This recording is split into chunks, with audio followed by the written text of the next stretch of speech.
So I can lean in with you, Kelly. Okay, welcome everybody to our 24th Clausen Charter Commission meeting. I call the meeting to order, and if we could please stand for the Pledge of Allegiance and words of inspiration. I pledge allegiance to the flag of the United States of America and to the republic for which it stands, one nation, under God, indivisible, with liberty and justice for all. We have blessings on the people who've been called to lead this community in which we live and work and pray. Keep in mind, because we all forget from time to time, that we're not only leaders, but also servants, and it's that our responsibility to serve the common good of all. Grant us the wisdom and the courage to know and do what is right and good and true. May we speak out when it is time to speak out, and listen patiently and receptively when it is time to listen. May we always be guided by the spirit of community, by the spirit of justice, and the spirit of love. This we strive for in the name of all that we hold sacred and holy, all that we hold good and right and true. Amen. Amen. Thank you, David. Thank you, David. Okay. Roll call when you're ready. Chairwoman Slawinski. Here. Bolin. Here. Dwyer. Here. Kanzer Maynard. Here. Irwin. That's Mr. Irwin. Marucci. Here. Nasri. Here. O'Neill. Here. Parker. Here. We have a quorum. Thank you. All right, next on the agenda is public comment for items on the agenda. I don't see anybody. And the next thing is up is new business. And we do have a guest that's joined us tonight, Mr. Bruce Anderson. Thank you for joining us. We appreciate you coming. And we have a couple of questions for you. The first question is, in your experience working with our charter, what are some of the things that you believe it allowed to do well? That allowed to do well. Mm-hmm. Well, I'll have to admit, when I first learned about the Charter Commission, I was a little skeptical of the whole thing. But once I read the charter, I looked at it and thought, yeah, I think it could probably use some updating. But yeah, by and large, though, that's the negative side. But the positive side is what it does well. It seems to provide a fairly coherent structure to the government. I think it's important to remember, it's 1940. This town was very small in 1940. So, things change over time. It's been 80 years now, and I think it's good that it gets looked over. I know at first it was implied that the charter would be rewritten. And yet, I think your spokespersons have made it very clear that you don't intend to rewrite it, just to update it, modify it, revise it. I think that's a good thing. I think the basic structure is good, and I think the fact, looking at the proposals you put together, both what needs to be changed and what should be changed, I think is a pretty good layout so far. Okay. Now, with your experience, do you have anything that you think that have created a lot of problems? Both for the city government and for the people of Clausen? Well, I think I'm looking at your list. In fact, I brought and kind of marked it up because I think all the points that are brought out to be considered are pretty good. I think probably the one that is most important is in section 4.31. Should the section be modified to change or clarify procedures regarding filling of council vacancies? I think we really hit some snags there. I've read the charter a few times. And again, in a democracy, the voters should get the largest voice possible. Now, of course, once we elect our elected officials, we understand they're not going to always be able to finish their term. They'll have to resign for various reasons. And those occupancies have to be filled. If we were in a monarchy or a dictatorship, we wouldn't have to worry about this. We'd simply have a king or a royal governor just make appointments for life or at the pleasure of the appointer. But here in a democracy, we vote for people. So to fill a vacancy should almost be how should we say it? It's a necessary evil or an expediency. So I think that process needs to be carefully controlled. For example, an appointed, an elected council person serves from the reorganizational meeting till the next reorganizational meeting for 4 years. Same with the mayor, 2 years. It makes it clear in the current charter that the appointed council people serve from the time they're appointed until election day, which is interesting. They're cutting them short about a week and a half. They're cutting the appointed council people almost out of the transition process. Because again, the understanding is that an appointed council person is a temporary expediency. It's not the way you should be going for it in a normal way. It also mentions in there that when, for example, and the reasons, of course, for a person being a vacancy, everything from death, illness, resignation, removing from the city, all those are what we should consider unusual things. So thus an appointment should be made just as a temporary expedient. So with that, I said a lot and I don't know how much I said, but That's okay. so I think that's an important thing to keep in mind. So that whole process of filling vacancies, I think, is very key. I know another part of this was, should a person have to resign to run for an office? You know, for example, a council person resigned to run for mayor, vice versa. I've heard this discussed back and forth, and it seems that perhaps we should reconsider that. Because I think one person pointed out with a current 5-person council, you could have 3 persons running for mayor, and you'd suddenly have a 2-person council, you couldn't even make a quorum out of that. And quickly filling 3 vacancies, i.e. Last person out the door gets to make a quorum and thus fill these spots. That doesn't make a lot of sense. Now, of course, the other side of that is, if you don't have to resign to run for mayor or some other office, you could find yourself in a situation to where a person, say, was elected to council, they serve for 2 years up, and then they decide, I want to run for mayor. So they hold their seat, they run for mayor, and perhaps they'll lose, they won't get there, but they'll still have 2 more years in their seat. Some people may find that awkward, that a person who ran for mayor, failed to get in, still holds 2 more years in their office. But actually, this is not uncommon in the United States. I know you might remember back in 1988 when Dukakis, Lloyd Bentsen were running for president, vice president on that ticket. And it was pointed out that Lloyd Bentsen, being a senator from Texas, it was, well, if Dukakis Bentsen ticket loses, Bentsen just goes on and continues being a senator. And that's exactly what happened. You know, they didn't win the presidency. Mr. Lloyd Bentsen continued as a senator. Some people thought that was, they didn't care for that. It's almost like, well, you've got a consolation prize. It's like, no, you won, you had a Senate seat fair and square, you ran and that. So I think, having said all that, I'm thinking it would probably be best not to require the resignation to fill that. So, did I over-answer that question sufficiently? That's exactly what we want to hear. It's actually very consistent with the other, Yeah, you're right on the key there. Consistent with what, well, I guess. with other people who spoke here. Oh, okay, good. Go ahead, Joe. So I have a question for you, because you talked about in terms of how do you fill a vacancy for whatever purpose. So I've worked in 2 cities where the vacancy is filled by what I call is the first loser. The person who was the highest vote getter at the last election but didn't get elected, you know, assuming multiple people run, and there's 2 seats and 4 or 5 run, but, so number 3, automatic, by charter, automatically got the seat. Have you thought about that at all? Are you familiar with it, or how does that sound to you versus you have a 2-minute interview in front of council and the decision is made based on a 2-minute interview because, you know, there are 20 people waiting to be interviewed. Just something to contemplate, and maybe you can't answer it now, but you want to come back or express your opinion. I'm curious. I guess a lot of it's philosophical in that, for example, we had this time, we had 2 open seats. They filled them, the question was how we fill that other seat. Some people felt the person with the 3rd highest number of votes should have got, or is it called the 3rd loser? Well, First loser, for 3rd in place, there you go. Or the bronze medal, shall we say. yes.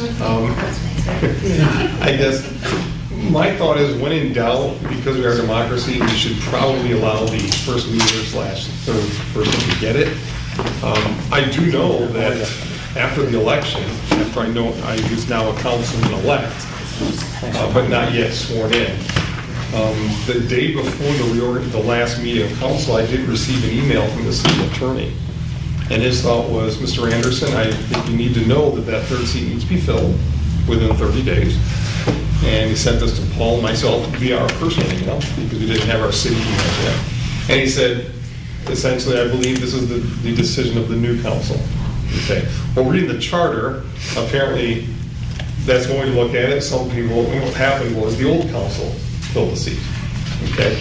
And that's caused a lot of headbutting, and I'm not going to try to interpret it because I'm not an attorney. I'll leave that to the lawyers and the judges. But I think when in doubt, it's probably best to go with the voters in that case. I think council, again, in my mind, filling a vacant seat is a necessary expediency. It shouldn't become a normal process. So with that being the case, yeah, I would favor that. Thank you for your comment. What do you think about aligning the mayor's term to be 4 years instead of 2? Or like just less transitions? What are your thoughts on that? I think that would probably be a good thing. Honestly, I don't know what the people who wrote the charter, their intention was. Maybe they felt the mayor's position, being the presider, should be the stronger, and thus you limit their power with a 2-year term. I don't know the logic for it. And I'm not saying it was bad, but it would seem appropriate to go 4 years. Because I guess in this city, being a strong city manager model, being mayor, the mayor's position is inherently weakened in that respect. Does it need to be weakened further with a 2-year term? No, I'm not so sure. I do know that trying to run a campaign every 2 years could be tedious. Yeah, distracting. And so I guess I don't have a strong feeling either way. I tend to incline towards the 4-year term, but I will say this: if we did go that direction, it might consider opening up to a 7-person council too at that point. Because let's face it, even though in our charter the mayor is essentially the presider over the council, we're a part-time council, so we're only like a watchdog over the city government function. So if the mayor went to 4 years, one could, mayors do have clear lines of authority, even in our legal system, I understand, such as they can swear people in, they can marry people, things like that. So there's a certain amount of clout comes with the mayor's position. So if we did up them to 4, I think a case could be made to take the council to 7 as a whole.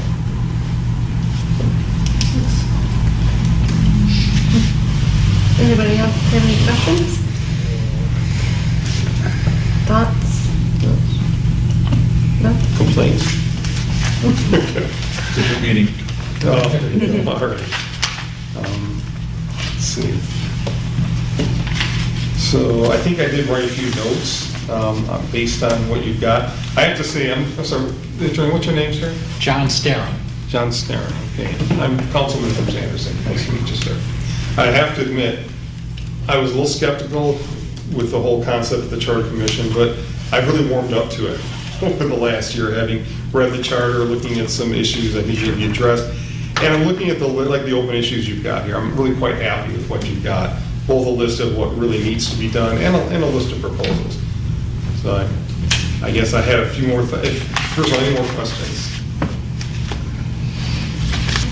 Okay. I did have just a few thoughts to add beyond what I answered in questions.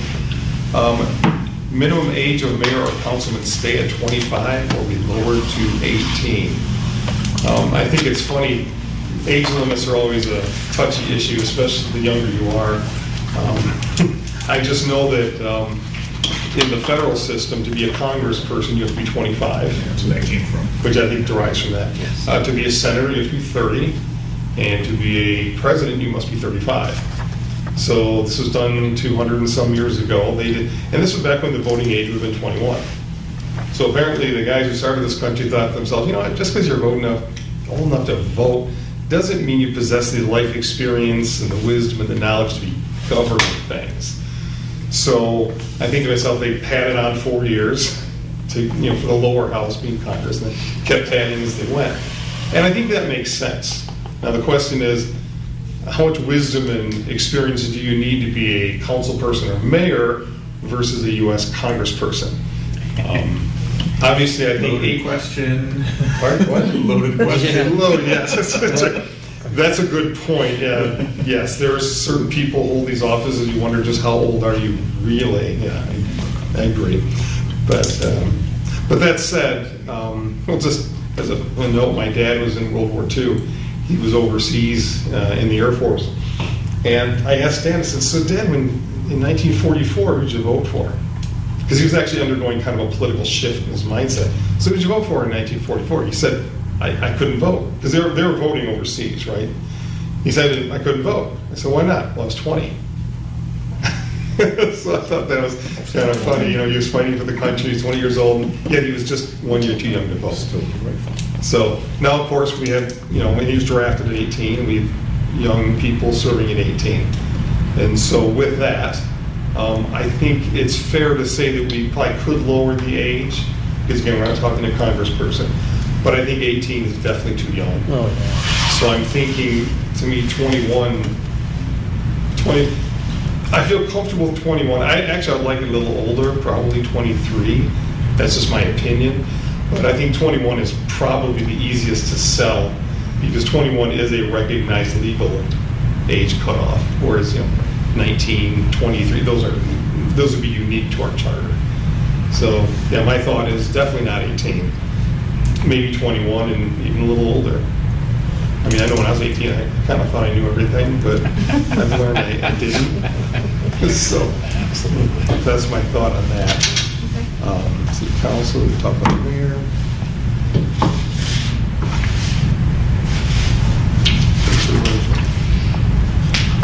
Yeah, I think that pretty well hits between the questions and that. I think that pretty much is everything I had to say.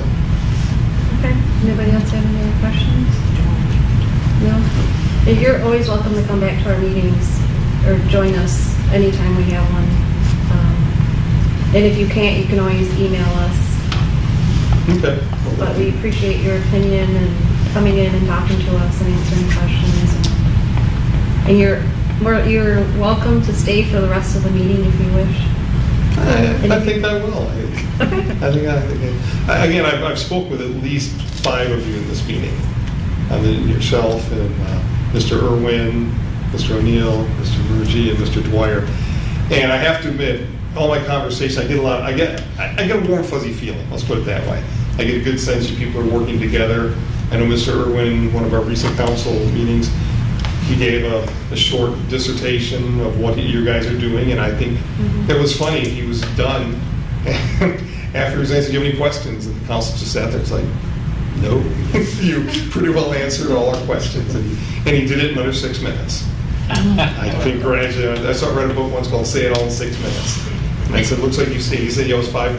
Yeah, he said 5 minutes and 45 seconds, because he timed himself. Which I give him a lot of credit. You know, if you're going to address a body, it's good, clear, coherent, Right. and have brevity, and he did. So I think he makes an excellent spokesman for this group. He is. Yep. Okay. Well, thank you for that. Hopefully he's watching and he can hear that. All right, well, head on to approving the minutes from the November 8th meeting. I'll be with. Second. Okay. All in favor? Aye. Okay. And then, mistake. See, to decide, next on the agenda is deciding on which commissioner, is any commissioner interested, wanting to be in charge of organizing our community group meetings? And we can, Can you explain what that means by being part of it? yeah, what are we looking at? Yeah. Well, in the last, actually, in the timeline plan, did everybody read that? It's stated in there. Okay. Basically what it is we're going to gather to different communities and we're going to talk to the communities about what we're doing, the changes we're making, and the updates that we're making, and pretty much discuss with them what we're doing, why we're here, so when we get to the ballot, they know that we want them to say yes or whatever they desire to do. But at least they have the information. So that's the idea of going out to the community. And so we're at a point where we need somebody who can head up these committees to figure out like which places, who's going to have time to go to them, and Well, I've been looking over the schedule because I know I told you I would be helping out with that. that. I don't mind, I don't mind doing that. Okay, But that is what I agreed to. yeah, okay. All right, so what we could do is we could motion to go ahead and start that. And did you want to do that? Yep, I'll move it. I'll second. Okay, all in favor? Aye. Okay. So Talia, thank you for doing that. And I know Commissioner Irwin isn't here tonight, but he already said that he would like to be a part of that. Leave it. Yeah, okay, very top one. Okay, so next on is current business. So welcome to our meeting, Mr. Starn. Thank you, and I apologize to everyone for being late. It's unexpected. Okay, no worries, no worries. Thanks for coming. Now, last meeting, we had a couple of files that were sent to us, and what we were going to do tonight is we were going to talk about, did anybody have any questions from those files? Did anybody look at them? And, go ahead. Yeah, so, okay, and I had a side conversation with you too. I was trying to compare that to, because it has the same title as like the original working document with your notes. So I was like, is this different? Is it not? It is different. I was thinking, kind of like what we've been talking about is we need to kind of clear the low-hanging fruit so we can get to the more difficult issues.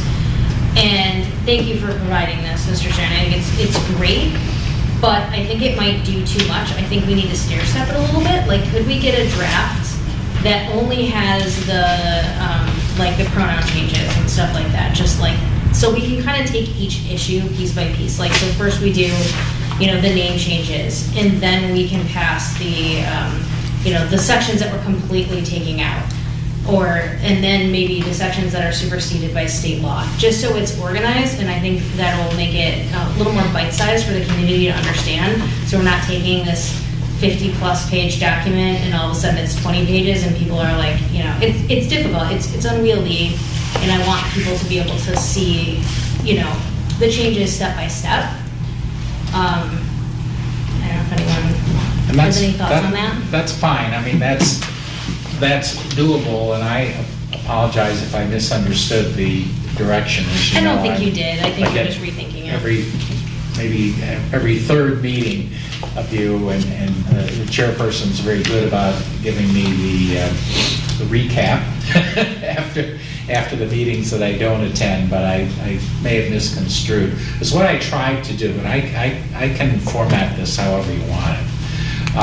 But recall back a month ago, I gave you just my very rough outline of what I categorized, really three categories, what I consider the necessary updates, which were the things where state law is superseded, what's in the charter, or charter provisions are obsolete, or they're we talked about making the terminology gender neutral and that sort of thing.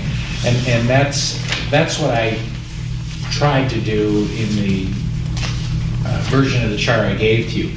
My second category was recommended updates. I haven't made any of those yet, because those are discussion points. And then the third category that I also haven't made is what we've kind of called the big rock items, which are possible updates to be considered, such as the councilman was talking about. Do we want to change the composition of the city council from 5 members to 7 members? I mean, you don't have to do that. Nothing makes you do that, but maybe the commission as a whole will think, hey, that's a good idea going forward. So I didn't make any of those, but I tried to do everything in the first category, which covered a lot of things, and pretty much went through the whole charter. I mean, there were very few pages in the charter that I don't think I made at least a little tweak. And as you saw, there were some pages that I made considerable changes to, or deleted altogether for the reasons that I mentioned. The other thing I didn't do, because again, this was just intended to kick off the discussion, but we had talked about this, I think, at the last meeting that I had attended, that, as we go forward and as the Charter Commission tackles these things, piece by piece, bit by bit, and decide, okay, we're good with that. Now let's move on to the next phase. We talked about adding notes, what do you want to call them, margin notes, the balloons, or whatever. I haven't added those in. Those are easily added in, but the idea is that at some point when we go public with this, whether it's just piece by piece or the whole product, it would be highly unrealistic for us to expect that more than a handful of residents will sit down and read from cover to cover. It's not that sexy. Sure. So the idea is we have to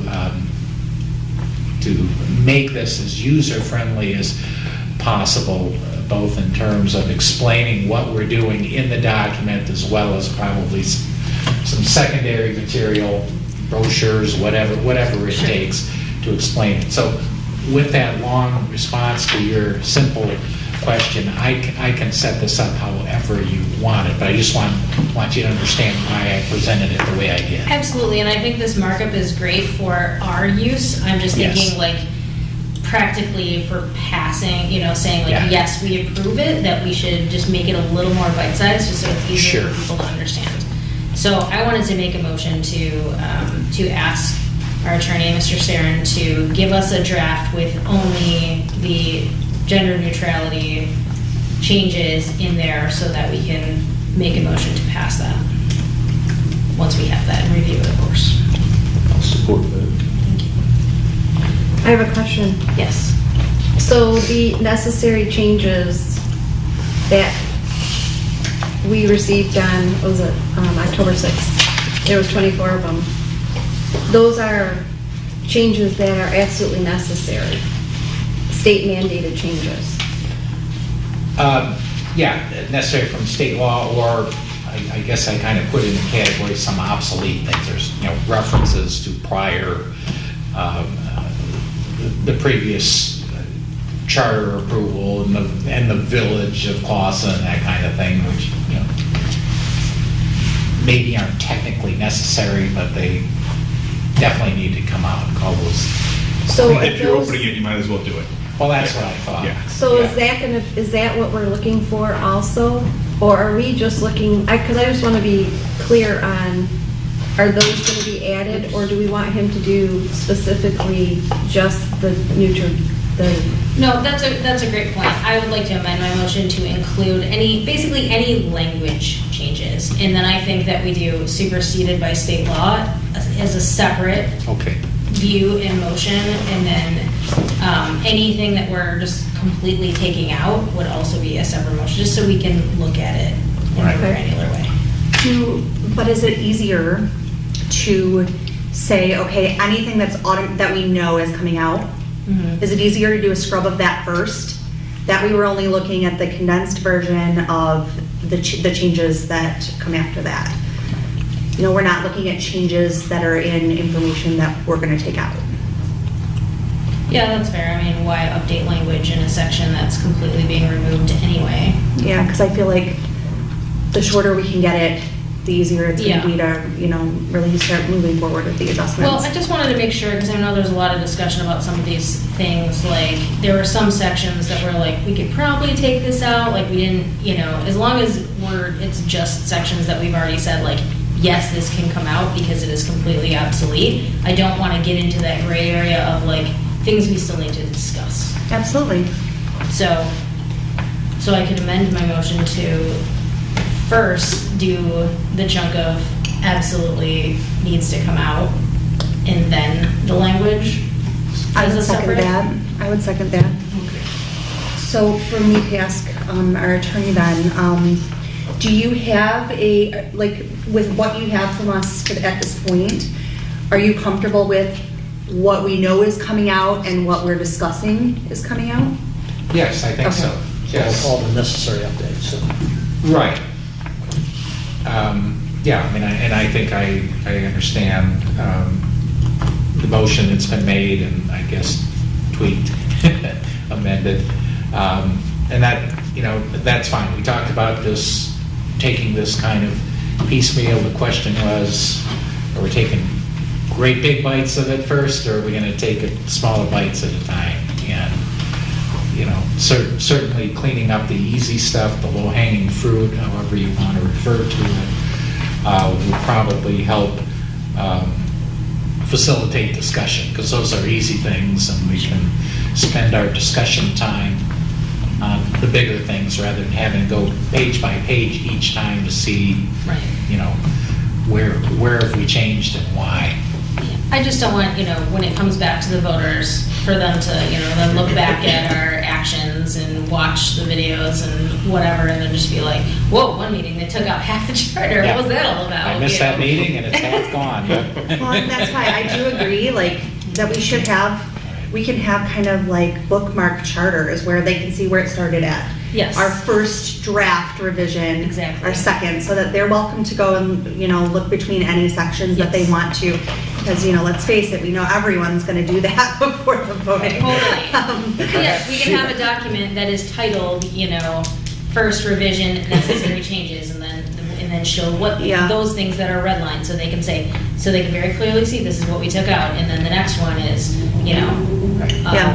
terminology and language cleanup, that way they can see each step of the way. And It's I'll very attempt- transparent. I'll Yes. attempt to label them in such a way, rather than just giving you, something that says charter, because I did that intentionally, not trying to change it, just kind of changing the date. But perhaps with each one of those drafts, we can label it in such a way that anybody picking it up can see that, oh, this is just addressing those, That would be and then whatever the fantastic. next version will be. Yes. Trying to make it as user-friendly as possible. And I understand the desire to be able to show not only for our own benefit, but for the residents who may be observing now or later. They can see the progression of your thought process and your actions. Yes. I think that's a good idea. So I support Samantha's motion and I second it. Can we get that one more time so we can get it spelled out right? So the motion was to ask Mr. Starren to first give us a draft that only shows the necessary updates, like obsolete things. And then, should we just do that one, or should we, well, whatever, we'll do it. So then a second version with updated language elements. And we'll stop there, and we can make motions additionally after we do that. And so what do you mean by updated language? Are you talking The gender neutral terms and things like where it refers to the village of Clausen, like outdated Understood. language. Okay. Is it possible to do those all as one, but with different color schemes? I mean, you could, but I just thought it's easier for the people to see two different versions. Well, so you're saying step one and then a step two? Correct. Okay. Yeah. So we have These are basically two the different changes that renditions. the group already voted to accept like 3 meetings ago, right? You I don't think voted to we- accept all the changes as proposed. I think they. I don't think we My did that. understanding was No. kind of agreed in concept, subject to be able to seeing them Okay, I in thought this was writing already and done. within the No. context of the whole charter. Yeah, that's why I'm trying to Yeah. lock it in and make sure, we actually pass it. Yeah, the accepted omissions, Actually, the things we said, are we okay just completely removing this, or does it need discussion? Which you put in the necessary effort. On October 25th, we made a motion to decide to use the revision process. Maybe that's what we were. Yes. And then we asked the attorney to do the ordinance questions. Was it before that? All right, so the motion is seconded to ask for a first draft, necessary updates, and a second draft with the updated language changes. Okay. Does that make sense to everyone? Yep. All right. Yep, okay. All in favor? Aye. Aye. Yeah, okay. All right.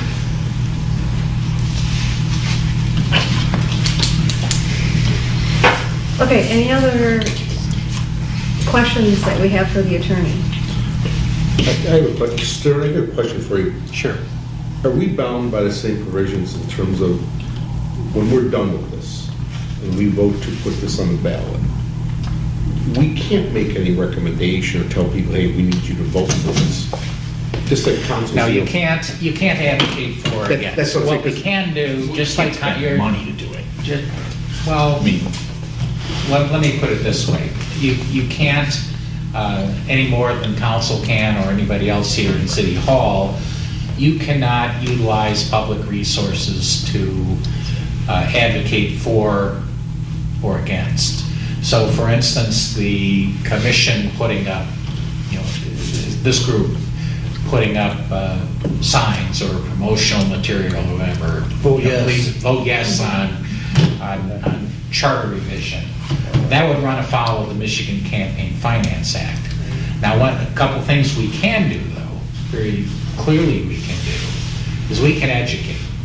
I mean, we can ask people, please vote on this important issue without necessarily saying, please vote yes or please vote no. But we can educate, as long as we do it in a balanced and objective way.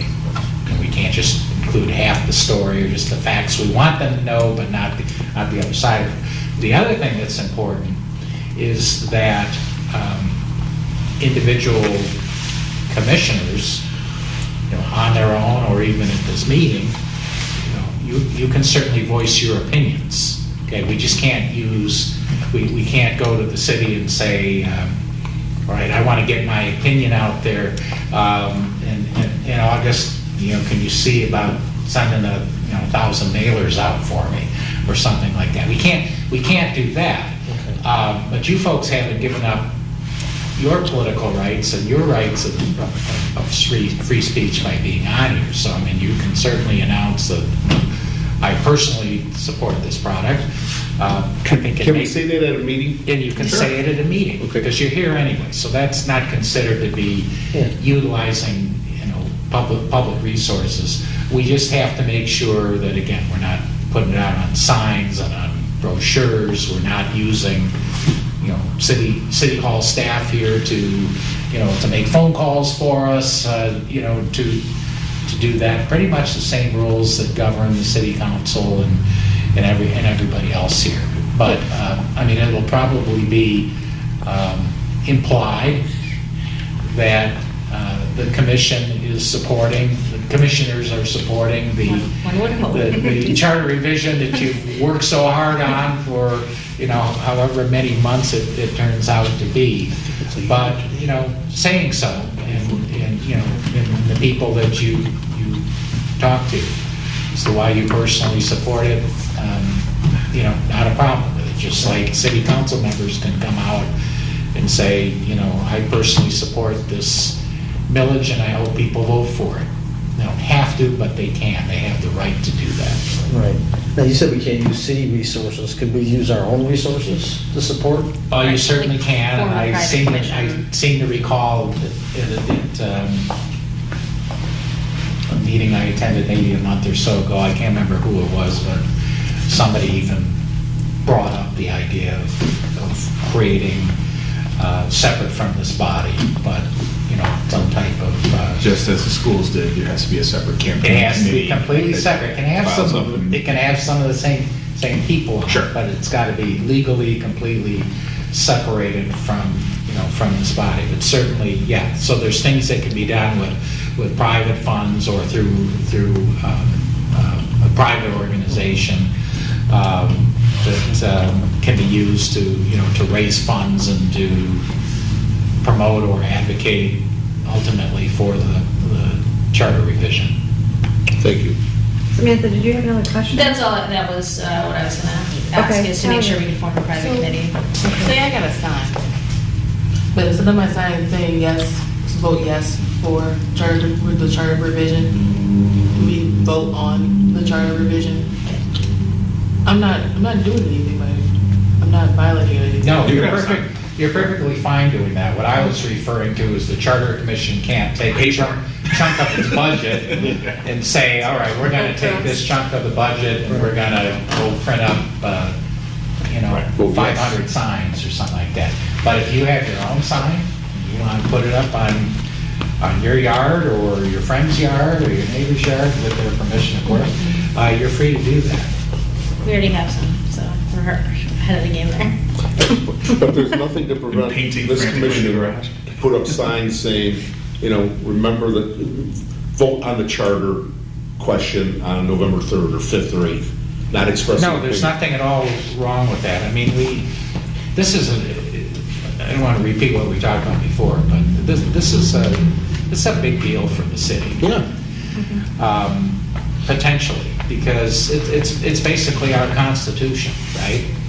And ideally, it's something that will be adopted and will guide the city for, the next couple of decades until it's realized that, hey, we got some obsolete stuff in there, things have changed, times have changed, or whatever. So it's going to be very important to engage the community. I mean, it's a terrible thing to think about, that to have something that important that kind of flies below the radar and you get, less than,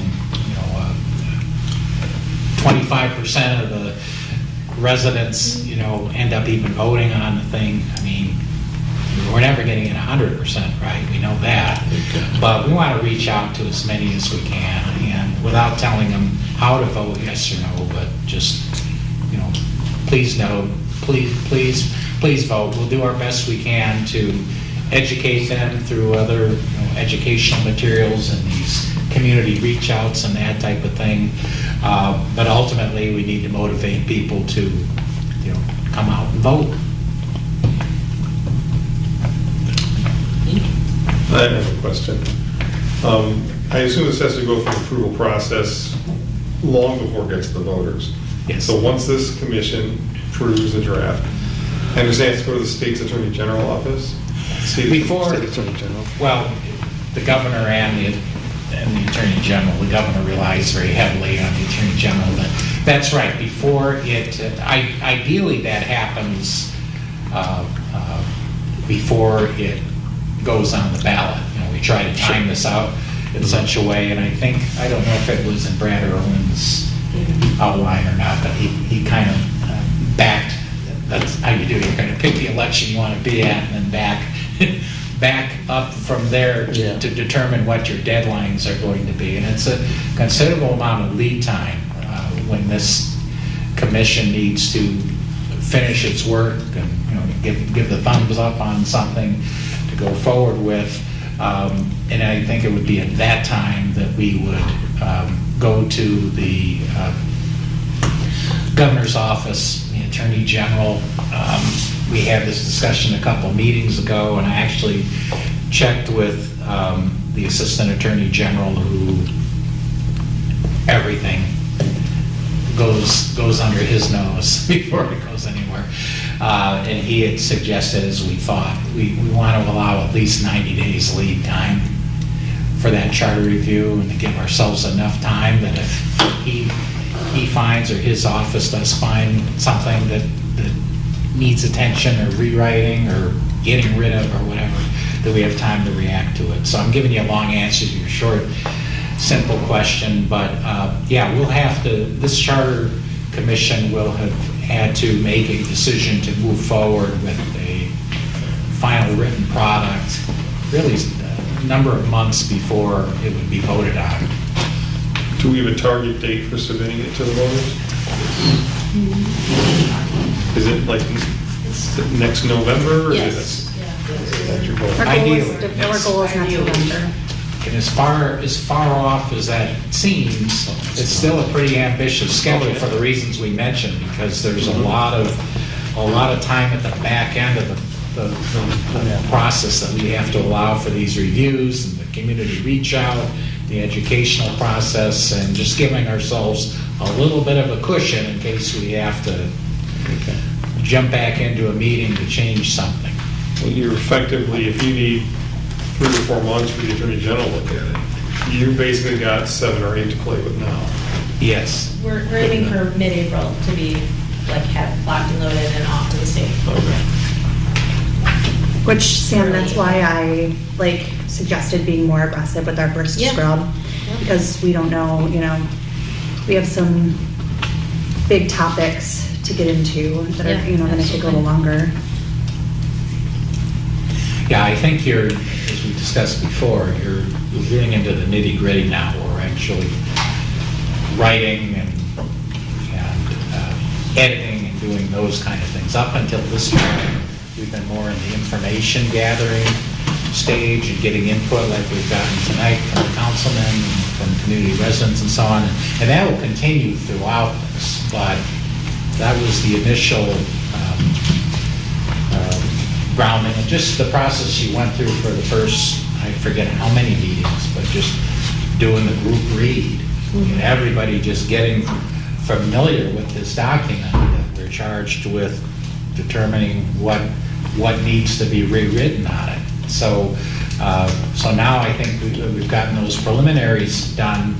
Now's when hopefully every meeting from here on forward we'll be making progress, where we'll be biting off chunks of this in hopes of staying with that timeline. By mid-April 2023, we will have a very workable draft. Okay, anybody have any other questions? Okay, one of the things would like to bring up is Brad wasn't able to come to this meeting, but he did send us an email. And I would like to ask that we go back and talk about the Community Service Committee that we did a motion on. He's recommending that he wants to start booking appearances and meetings to go out. And I would like to make a motion to revise. Can I do that? Revise the motion to include that we go ahead and start booking meetings and places. I would just make another motion. Yeah. I was Okay. worried about revising and Okay. move forward. Let's do fresh that. off. So I make a motion to go ahead and start booking appearances and meetings to go out and listening to citizens in the community. I'll second it. Okay, all in favor? Aye. Aye, So, okay. I have a question. Are there any neighborhood or black clubs that anyone knows about? No. Facebook forums. I didn't think so. August, do you know of anything? Just Facebook groups. Next door. Yeah. Yeah, but those are, yeah, okay. That's- Yeah, no in-person meetings at someome's house on a. The ladies are meeting right in the conference room now. No, but you know what I'm saying. I'm Is talking that what it about. is? Like the good, I think, I'm not sure. Well, there was a Put it on list there, of them, Clark. like the senior center. No, I'm looking at, there's like, I live on Gooddale. There's no good, East Gooddale Block Club, where we have picnics or so forth, and once a month we meet in someoe's house to go over what we think about what's going on the block or the area. I live over in the Panhandle, if you want to call it that. I don't know of one. It's probably not one in your neighborhood. There should be. Yeah, That but sounds the fun. active- Pardon? The cul-de-sac crew. Right, whatever you want. I mean, those would be obviously the things that I'm just thinking, if there were some, it'd be nice to approach those people. Yeah. Well, even in But those- that's not, those aren't groups that Very exist. active. Yeah. Brad's list he's got a couple churches on here, and civic clubs like the Eagles, Elks, Goodfellows, Knights, Lions, Optimists, and Rotary, that's quite a bit. Do a town hall at the high school, potentially with government classes. Clausen Manor is a big one. The community center, I'm not sure if he specifically meant the senior center or just have something in the community. I think the senior center is a big thing. The seniors are a very large voting block in Clausen, and it's really important to connect with the seniors, and they're not, well, a lot of them are, but not all of them are on Facebook paying attention to this stuff. So it's important to meet with those folks in person. He also had a library town hall. So I don't I think think I can those think of any is others. there's different civic and fraternal organizations, that kind of thing. Would the parent-teachers organization be anything that should reach out Potentially, to? but we don't allow, it depends on the. You just like to keep that limited to the We school don't stuff? generally let candidates for anything or any, like, anything Okay. politically related Understood. come to those meetings, just because it can get very messy. Understood. Don't want it taken over with craziness. How would we meet with churches? But going to a parish council is all you're gonna get is like 7 people. Okay, maybe good, maybe bad, some probably don't even live here. I think we'd want to contact the parish council to see if we could set up a night. At a parish, I set up a night, okay, do you think anyone would go? At a church? I'm sure they would. I don't, right, and I don't think I wouldn't go either. Sure, they're not gonna let you speak at where I go, at mass, they're not gonna let you speak. No, that's right. Established meetings. That'd be the best way to reach out, but I can't imagine. I can't imagine it either. that You're not gonna get anyone's 100% Clawson residents. Like a GA, you're gonna get people who live in Madison Heights. right? Royal Oak, you got people in Lake Orion. That's not gonna help us. Right, and that's why I'm just trying to get like, I don't know what you would do at a church, it's not like a church meets once a month as a church membership. Well, I think sometimes they have separate groups. I mean, someone who goes to church might know better than me, but like you said, men's group, like they might have different groups within the church that is more of a Right. social thing. I think maybe that's where he was thinking, or just using them as large meeting spaces with those kind of capabilities where people might come in. It might, to reach out to church groups, my thought is it might take a little more effort. Maybe there's no real opportunity for one-stop shopping, but you might have to reach out to some of these different groups, within the church, the different clubs. Right. Groups might require multiple reach outs. So I guess whoever wants to be on the committee can talk to Talia, Sure. Okay. and then we can brainstorm more of like, maybe reaching out to Facebook groups or library groups, or they have like book clubs.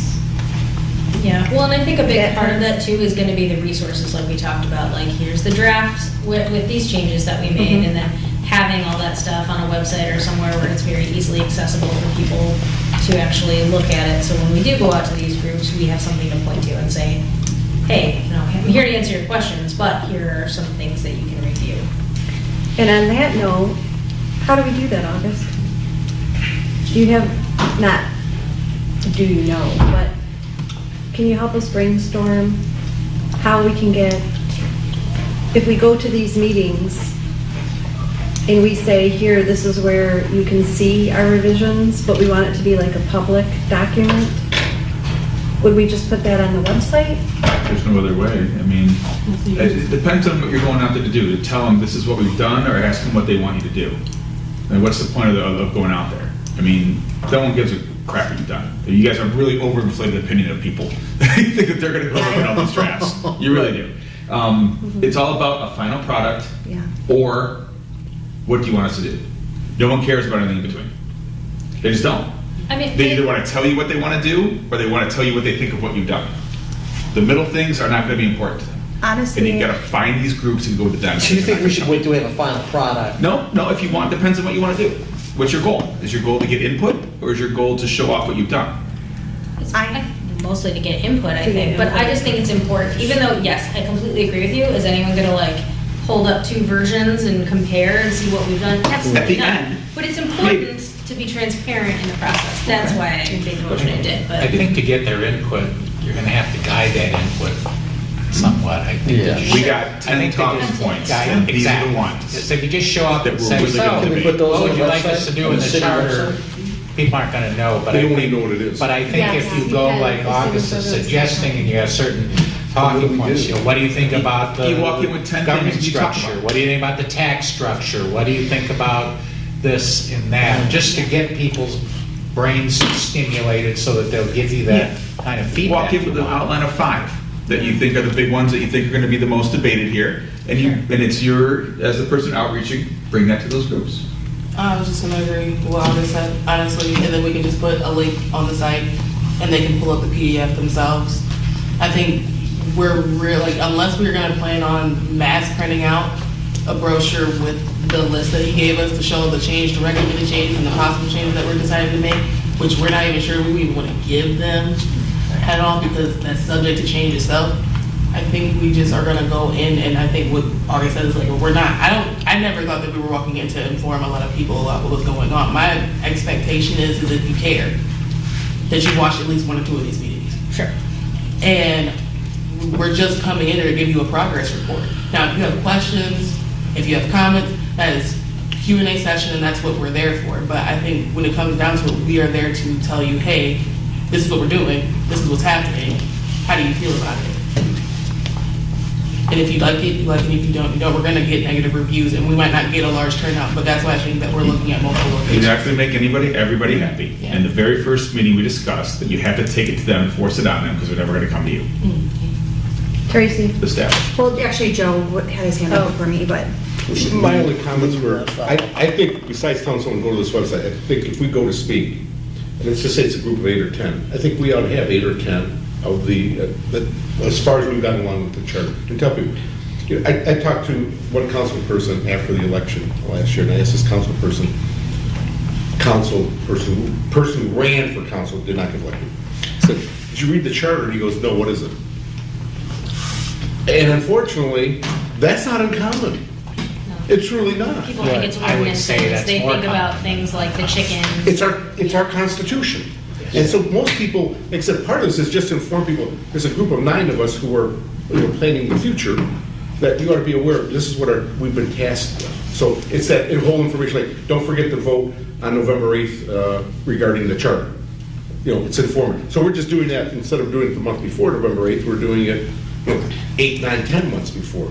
But I think if we bring, my guess is if we bring something to people, I think we should do more than go to www.clausen.com, go to city charter / 123 3. You know, it's like, I don't have a pen, I can't write that down. I mean, but we have to look at something as small as getting a QR code for that. That's a quick thing you can just put on the table. Yeah. But I think we should be prepared to, like I said, have a presentation, here's what we're talking about. And really, one way to start off is, does everyone know that we have a city charter? Because I think most people, if they're truthful, they'll say, no, I didn't know that. And how many people have read it? No one will raise their hand. I know I wouldn't have if I hadn't been in municipal government. It's like, why would I read that? So those are my points. I like the idea of having thought starters though, like questions on there and throwing absolutely. some of the big rocks just to, so they are more focused with their feedback. Tracy? And then Wade. I mean, I just want to remind everyone that we invited everyone from the city here and all of these different groups, and how many city officials sat here and said, I don't have anything for you. I don't even really use it. It doesn't affect me. So the fact that people who work with it, and it does apply to on a consistent basis, don't have feedback for us, when we get out there, the community isn't going to have feedback. So I think what we have to do is we have to have a solid, like, to the point rundown of what the charter is so that they understand. We can tell them, we're changing the verbiage, we're making everything neutral, we're taking out, they don't care that we're gonna change the contract amount from 1,000 to 25,000 or whatever, but anything that is going to cause them to question. We know that there are certain people in the community that that are, want to kind of stir certain areas to, impact the way that people vote when it comes to the charter, because they have personal, issues with it. So what's going to, we need to look at those things. What are the things that people can potentially rile up and get people to vote this way or that way because of how they want to make it look? Those are the, I'm trying to be very general here. I think a lot of us know, but so I want to educate on the things that are going to blow up. And I think that there really, realistically, are 3 or 4 issues that we're going to have to address when it comes to that. Obviously there was a big blow up that kind of brought all of this into play. So that's a huge thing, a huge impact on the community. It's something that a lot of people know about, with the changing of the guards per se. And it caused a big commotion, and it caused a lot of chatter, and it caused, a lot of negativity even. So I think for us to say, okay, this is something that you do recognize, this is something that you do, that we can put in front of you because you know that this is a reason that this had to be reviewed. So we want to touch base on this with you. You know what I mean? Am I making sense? I know I'm trying to be very general here, and I think we understand why, but I want to touch base on things that are going to blow up for whatever reason. And I think that that's the most reasonable expectation because of the fact that they don't care about all of the other stuff. Like August said, I hadn't read I didn't read the charter until I, got voted into commission, because I was like, do I need to, now I, know it back and forth, but I just want to ease people's minds and educate them on the big issues, is what my concern is. So, that's that. And Wayne, would you like to share with us, please? First of all, if we're gonna go out for do community outreach, you're just gonna go tell them that the residents voted in the charter commission. We are working on to revise the charter per the direction of the residents. We're going to have a finished product for you, probably 2 or 3 months before the November election, or thereabouts. Watch for it. Then, when we're done with this, we have a 1-page bullet points of the salient items that we did. Because if you go out and try to tell people about what a charter is and why a charter and all that stuff, these people ran from the civics class. They didn't even teach civics anymore. Okay? So don't do that. You want to just go out with you want to blow them a kiss. Keep it simple. And just go out there with a 1-pager. We did this document, we did it. This is what we did. Here's what we did. The form of government's the same. Everything's the same. We cleaned up the language. We think we did a pretty good job. And if you want to take this 1-pager and talk like this, something that's here, this is wonderful. Just look at it. This is what we did. All we did. We want you to vote yes on this, or come vote on this. Okay? Whatever we do. Because I know that under the campaign finance, we can't even sit here and tell people on TV to do something. That's a violation. As a councilman, or us sitting here, you can't do that. Mm-hmm. Although people do that, but good luck with that. Yeah. But my point is, you want to go to people with a finished product and a 1-pager. You come there with a pamphlet, all this other stuff, you can just forget it. Yeah. You just got to keep it simple that we did it. We've been working with you. You got a 24th meeting here. We did it. We did a good job for you. Just get out and vote. And here's what is in here. And be done with it. Because they're not going to do anything more with it other than what we tell them. What you want to do, tell you, is you want to find out when they're serving pork chops on a Wednesday at the senior center. That's when you go and talk to them. Because that's when it's a standing room moment. Okay? Okay, you go down to the First Methodist Church of the Rotary on Wednesday and talk to them. Lions Club meets in here. Okay? And you got to keep it simple. Please believe me. Like Joe said to the councilman is running, what's a charter? That's not unusual. Most people don't even know why they even ran. And a lot of people, when we're done with this charter, they get elected, won't adhere to the charter anyway. Just take a look at what's happened lately. So that's why we're here. To your point, that's why we're here. We're not going to let it blow up. We're going to have a 1-page. This is what we did. We did the good stuff. We hit the hard points.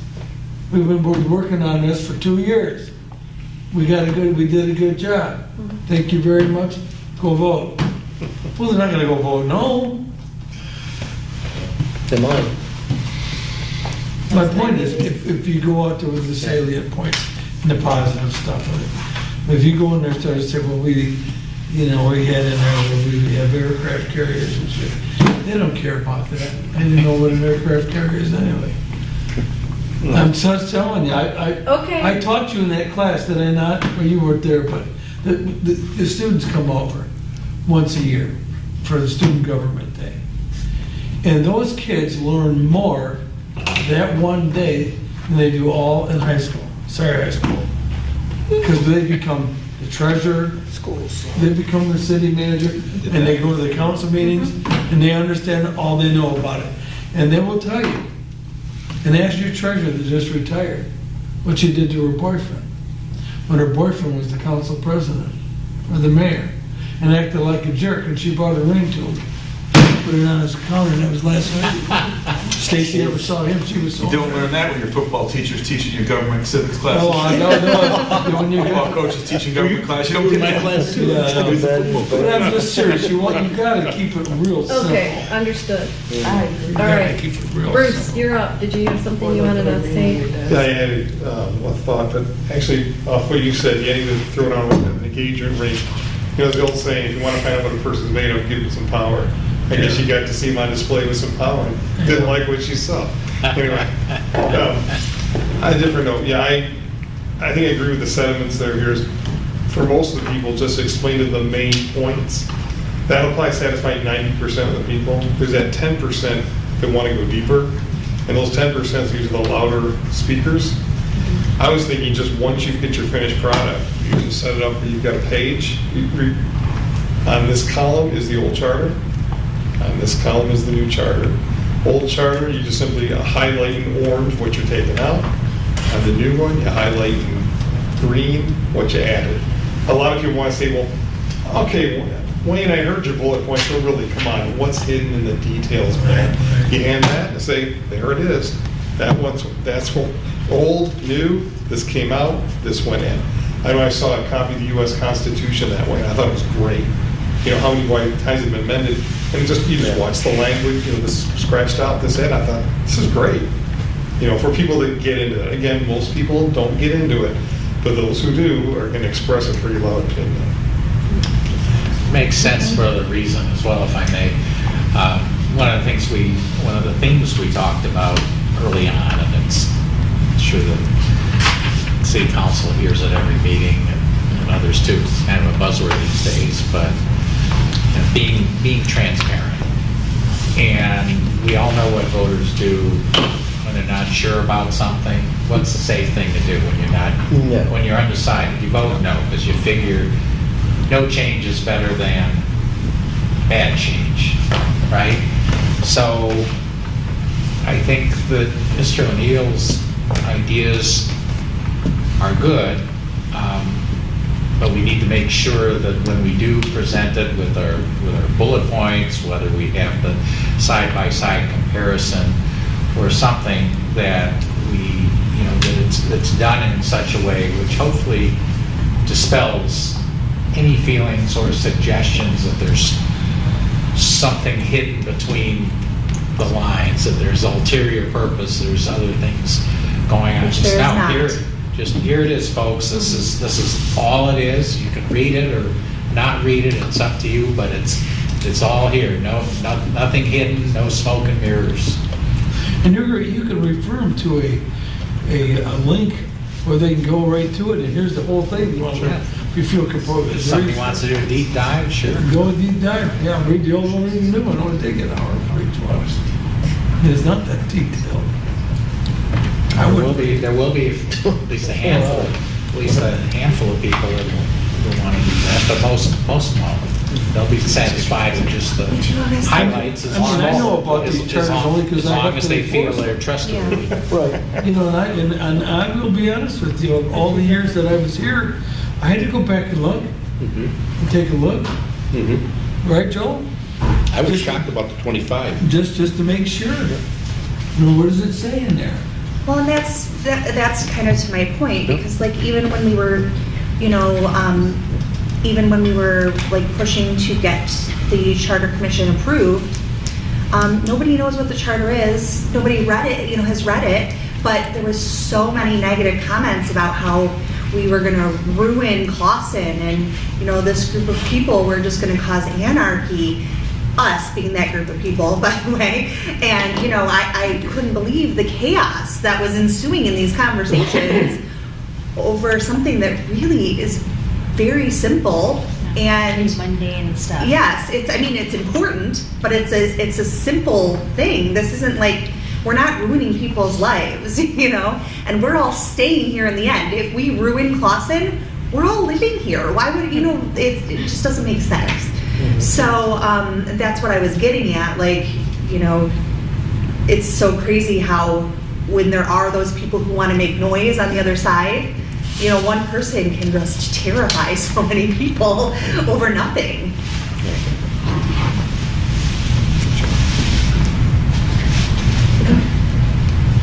I certainly agree with Commissioner Neal, what he was saying tonight, but I'm really confused now. It doesn't seem what he said, which I think makes great sense. We have all these points for everybody to talk about, you know, the bullet point thing, but we really can't do that until we have those. So we can't be scheduling times to go out in the next month to talk about our imaginary things, can we? Well, I think that the point being there is that we decide, and maybe it's at our next meeting, we say, okay, here's our 3 to 5 major issues that are the big rocks. So let's go out and let's get opinions from people. You know, are we gonna, and these are just throwing out random ideas, nothing that we're setting in stone. What is your take on changing the council from 5 people to 7? What is your take on giving the mayor a 4-year term instead of a 2? You know, survey says, how old do you think what is the minimum age you think that somebody should be to run for council? Just getting that feedback on some of the things that, you know, are big rocks, the things we know we're gonna be talking about. They don't think it's necessary to come here and tell us, you know, nobody's thinking to come here and tell us, but if we go to a group of people and we say, hey, what's your opinion on this? Maybe it's just a short survey of questions on these big topics, but at least we're getting some feedback. And they're saying, hey, they came and they talked to us. Maybe this isn't, you know, chaos. You know, maybe this isn't gonna blow up in our face. And I think that getting that community outreach just to put something out there is worth it to get that education along the way. Let them ask the questions, let them give their opinions on our big rocks. So what we have to do is we have to decide what do we want to put out there.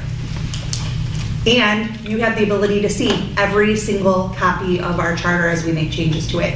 Here's the link, here's your QR code, you know, and here's our email. Ask us questions.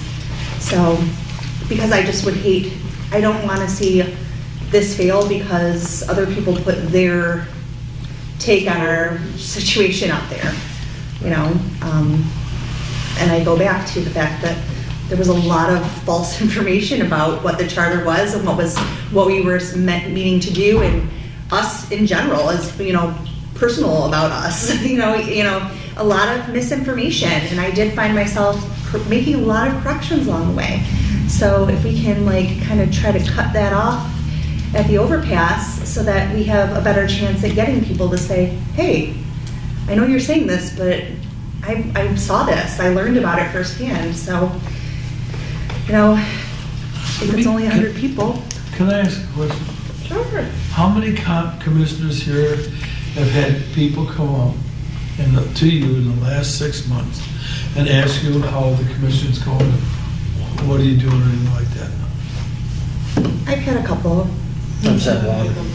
1, 2, 3, I haven't had any, one. Yeah. So my point is, they were interested enough to vote this in.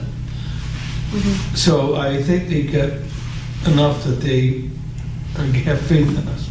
I know Joe and I were recruited to make sure that this thing went as smooth as it possibly could. I don't know about you, but we were recruited as write-ins to do this. So I thought, okay, I'll do it. Keep an eye on us. It was. The reason is, Oh, so these two are the spies. Spies. Right. and Wayne's correct. We were told, I got a phone call and said, oh, they're changing the form of government. I said, oh, when and where?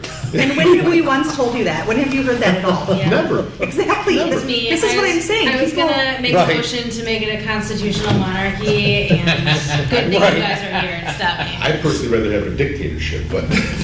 Benevolent But I'm just saying, you know, we have tried to do outreach. Like you said, we've asked all the people that are most affected by this, and not all of them came, and most of them came. They said they really didn't have a problem, or the terms of office, you know, or resigning as from those were the issues that they all kind of zeroed in on. Nobody said about making it a strong mayor form of government or any of those types of things. So my point is, I don't know how much input we can get because people don't know what we do anyway or what the charter is. So it's a very, very difficult thing, very difficult thing. I think that to get out there and say that we're from the Charter Commission and you elected us in 2 Novembers ago and we're having at it. We're doing it, and watch for it, it's coming out. We're hoping to have it on the ballot for the next November. I think that's the best you got. I really do, because I can just see in their eyes glaze over, and they don't, I used to get the speakers from the Lions Club and the Rotary Club, and what used to gall me is a lot of the people didn't know anybody, and the speakers there would get a salesman. You know, and I have a person sitting outside my office, I pay her $80,000 a year to keep the salesmen out of my office. So I don't want to go to lunch and I don't want to go to the dinner and have, you know. So if you go there and you're like doing something, it's a turnoff. Believe me, I'm telling you, it's a turnoff. So what we have on the table right now is a motion to start scheduling the meetings. Yeah. And so I know we're in discussion with that, but, You mean the community meetings? yeah, I'm sorry, Okay. I said commission. I had a hard time reading his Okay. writing. So let's just vote. If we've discussed it, we don't really have those documents ready. Do we want to wait until we get those documents ready? Do we want to make sure we have somewhere we're going to put them? I think we can put them on the website, those documents we can. I mean, I don't think getting meetings on the books means that, you know, like we can schedule them so they are past our next meeting. So to Tracy's point, we could have those talking points put together. And I completely agree with the things you're saying, Wayne, and do I think that, you know, hundreds of people are going to show up and be super engaged and interested and want to talk about the charter? No, I don't, but I also think it's an important step in the process to say that we did. Yeah, that's I don't want, I'm like kind of in between the two things. I don't think we need to give too much, but I think that we need to give something, and that's simply because there are people out there, and you just proved my point, that are gonna give you completely false information. Hey, Joe, there's a group of people and they're going in there to purposely do this. You haven't heard that once.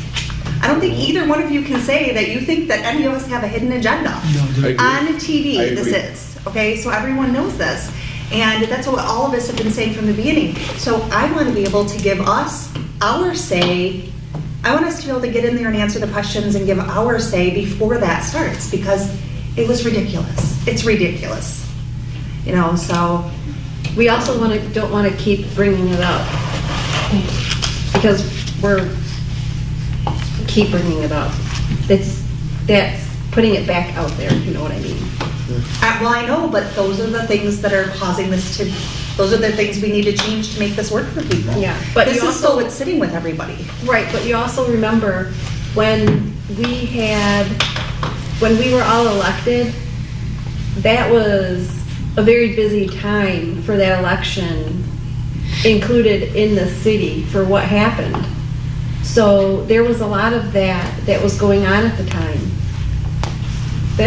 Hopefully that won't be happening when we say. It was a turbulent time. is what It was a we're very turbulent time, and we're not in that, you know, we're not in that very turbulent time anymore.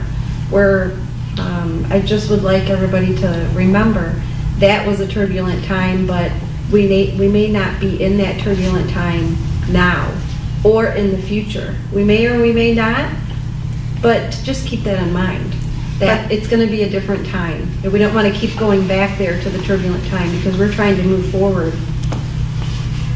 Because we have shown people that we were elected and that we are here talking about this, and we're doing a really good job. We're bringing up the issues that we need to bring up, and we're moving forward with trying to get it out there, saying that this is what we were elected to do, which is what Wayne said, and we're doing it. So, Talia, what did you have to say? I think we should just go ahead and start scheduling meetings. It doesn't mean that they have to start next week or in the next 2 weeks, but I think the idea of getting prepared and getting that straightforward, especially with the timeline of getting there to April, that it'd still be a good enough time for us to still put work in, go ahead and meet other people and still make it fresh in their minds. So when we do get a document back, we've already reached out to the same people. It doesn't necessarily mean that we stop reaching out to. Yeah, so we have a motion and a second, and now we do have to vote. So, all in favor? Aye. Aye. Okay. And I do, just to piggyback on your opinion, I do respect what you're saying about that, absolutely. And I wish that it could completely be that way. Unfortunately, there are a lot of people in the community that are still so, I mean, as you've seen, people being here, that are still so passionate about all of that. And they still come in here and tell us that we're, you know, that we're here for the wrong reasons, like sitting in front of us saying this, like, you know, so it is frustrating because I don't want us to fail because somebody is taking this personally and trying to put information out there that's just not right. So that's why I would like to get our feedback out there and our opinions, you know, our information to get their opinions on what we're looking at. No, I don't disagree with you. I wish that it could go away. I don't disagree with you, but I go on, when I think of what I tell my kids is, the more that you bring up what you're trying to get away from, and the more you keep bringing up, the more it brings it into light.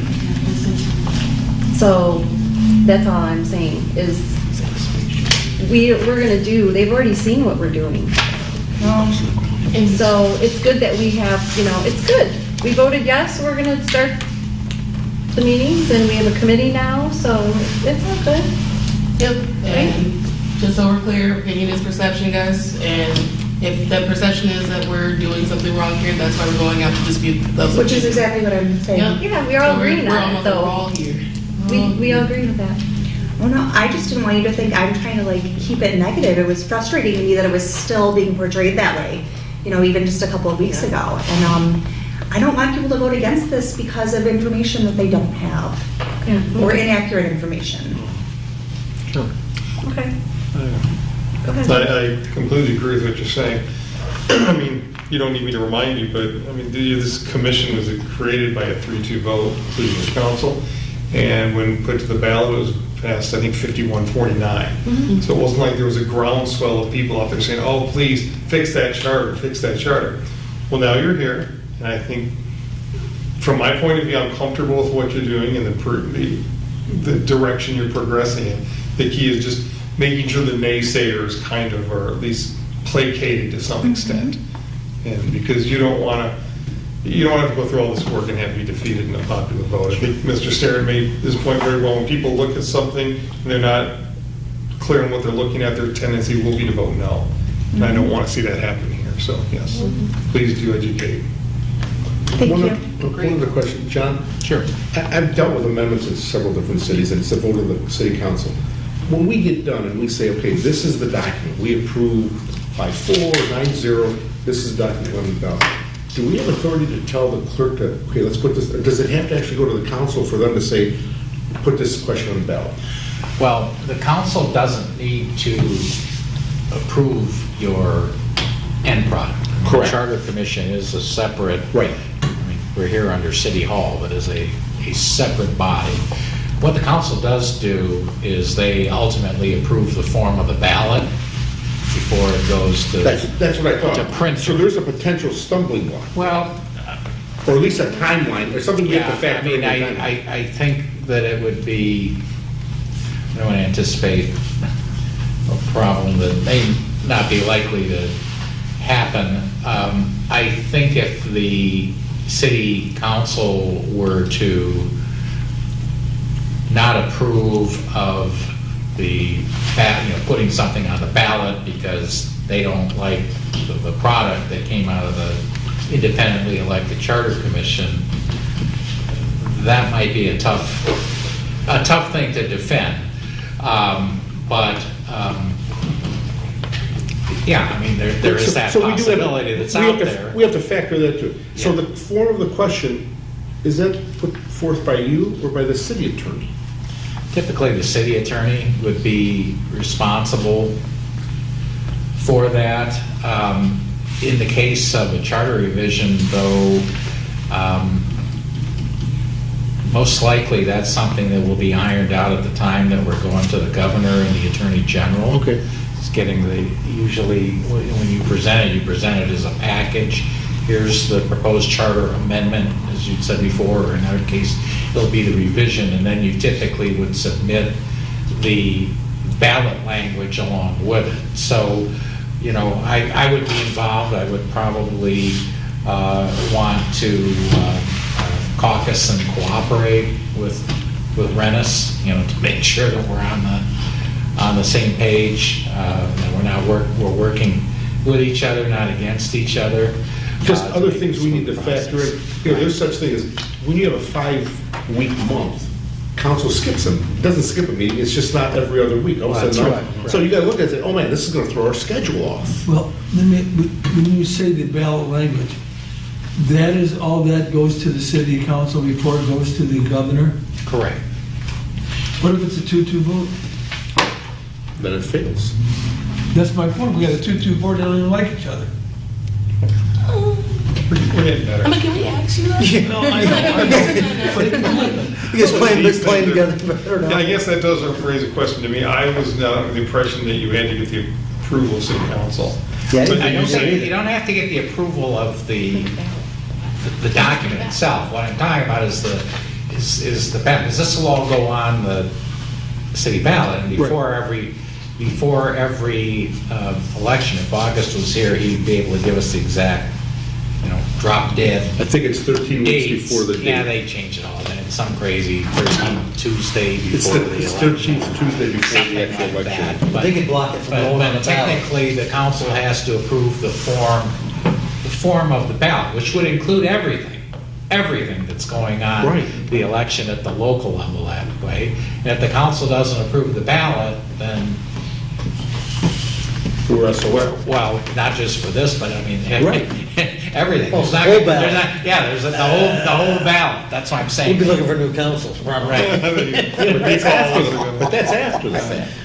We just need to know that because it affects the timeline. Oh, so they can't block the individual It affects term. the I don't, timeline. I It's don't. the whole think- ballot. Yeah, I don't think. Yeah, all the candidates up Right. for like, whatever, the whole, Got it. Yeah. the whole ballot. And In it's 23, usually- everybody's running, right? Yeah, and that's usually, Yeah, oh yeah. Paula? We wouldn't just be shutting down your charter, we'd be shutting it'd be So I down don't think- everything. That's so why Joe, I it's don't think usually, that's an issue. it's usually more of a formality, the clerk Right, presents it, and it's Got just it. something that you do Yeah. before the, whatever, the 13th Ceremony. Tuesday before the election. It's some more ceremonial. right? Yeah. So Mr. Snaren, on that basis, if the council has the approval, has the power to deny the ballot, that has repercussions far beyond what you're talking about. What would Exactly. be the consequences? I'm just curious. What would be the consequences of an obstructionist council that just... You have to Most get it likely, my guess, I mean, it's very rare something like that happens. But I'll give you an example where it happened. I think it was in, it may have been just this past election. I think it was in Keego Harbor, where they had a marijuana question, where the voters had gone out, or residents had gone out, voter-initiated petitions, and they ran into, there was an issue as to whether they had met all timelines and requirements, and the city council in Keego Harbor did not certify it to go to the county.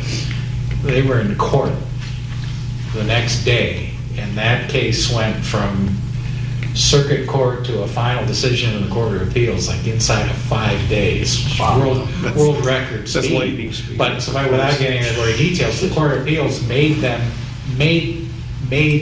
Keego Harbor put it on the ballot. And even though they were just, a few days beyond the timeline, the court said, this is going on the ballot. And voters are gonna vote on it in the November election, and they did, and they passed it. But I'm just giving that to you as an example. That's how something like this would play out. I don't think the city council could just indefinitely do something like, we're basically declaring a coup here, and we're Blaming on Louis gonna suspend the election by not approving Exactly, that's my the ballot. They do that maybe in some countries, we haven't done that here yet. I always brought it up, I don't believe that, I just brought it up for timing, that we've got Yeah. another thing we have to factor in besides the AG and the governor's office and the Yeah. 13th Tuesday before the. Yeah, I don't think we have to factor. Just in something we have that. to factor in. Yeah. And you could, and if something like that, well, we don't need to get better. I mean, It sounds like it's a formality. If we thought there was ugliness before, if it ever got to that point, it would be. No, I don't believe that. Maybe like- What was the word? It was tumultuous, I think. Let's, yeah, since it's after we usually like to be gone from our meetings. Does anybody have any other questions before we move on to the next agenda item? Okay, so the next thing is discussion and public comment for items not on the agenda. Did you skip commissioner No. comments?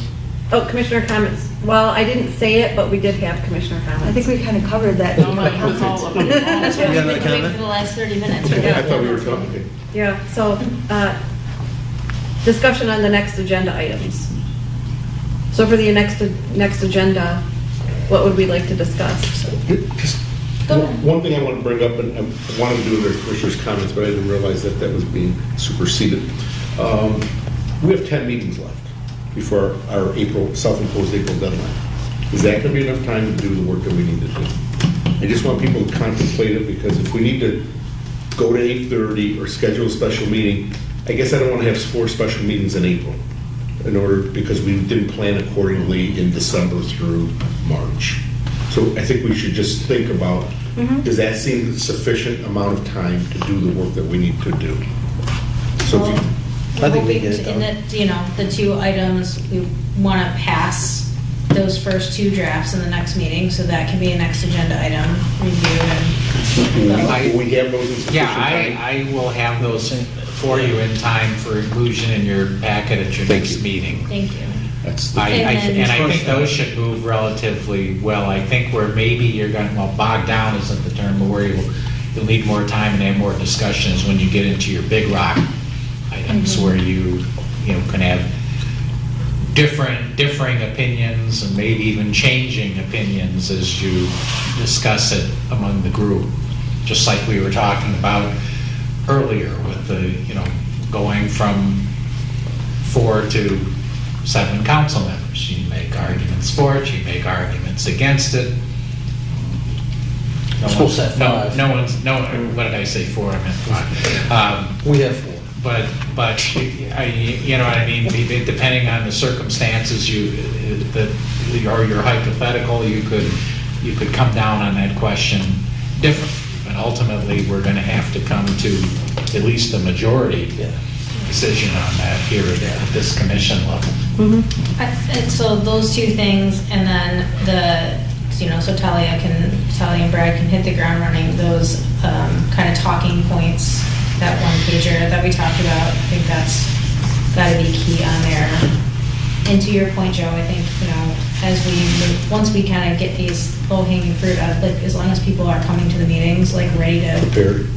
to vote on stuff, like, maybe, we can, at the next meeting, then talk about the next Our next things change. that we want, our next changes that we want to look at, just so everyone knows, like, okay, this is what we're discussing, and likely going to come to a vote at the next meeting, so we can be prepared to talk about those things.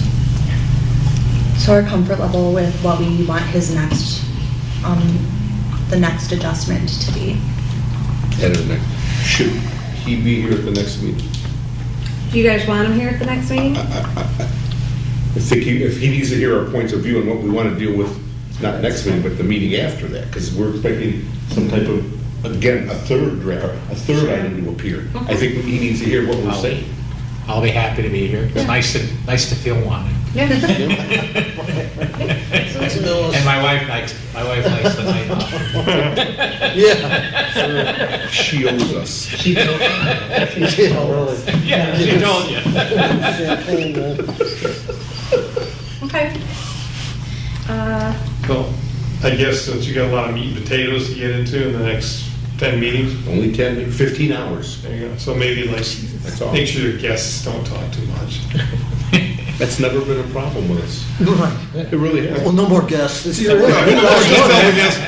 and listen. We're gonna blame you, Bruce. We've already talked before, we're done with you. Right, we Bruce can't- Anderson showed up and talked too much, it's all your fault. But we're gonna just make you an honorary commissioner now. Oh, thanks. With all the I don't think privileges. do we have any more guests scheduled I mean, there is cake. after this? I don't think No, so. we have no more guests scheduled. If they contact us and still want to come and talk to us, they're welcome to, but we don't have any.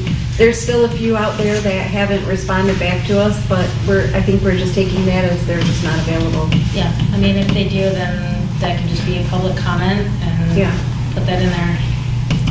I agree. 2 minutes. Well, we're ready We to- are really ready to like start digging in and getting it done. Yeah. Yeah, I'd like to say that I appreciate Commissioner Irwin who sent us his thoughts. He wasn't going to be here tonight, so he sent us his thoughts on things that we could do for this meeting. So he thought ahead and he actually gave us ideas that we could use in the meeting. And any one of you can do that. He's just really, really good at it. But feel free that if you want to do that or you want to do that, anybody of us, any one of us can do it, so. With that, I'll say we are ready to adjourn if someone wants to make the motion. I will. Second. Okay. All in favor? Aye. And, hey Wayne, are you all in favor of adjournment? Oh, yeah. Okay. So it's unanimous. He's like, get me out of here. Thank you.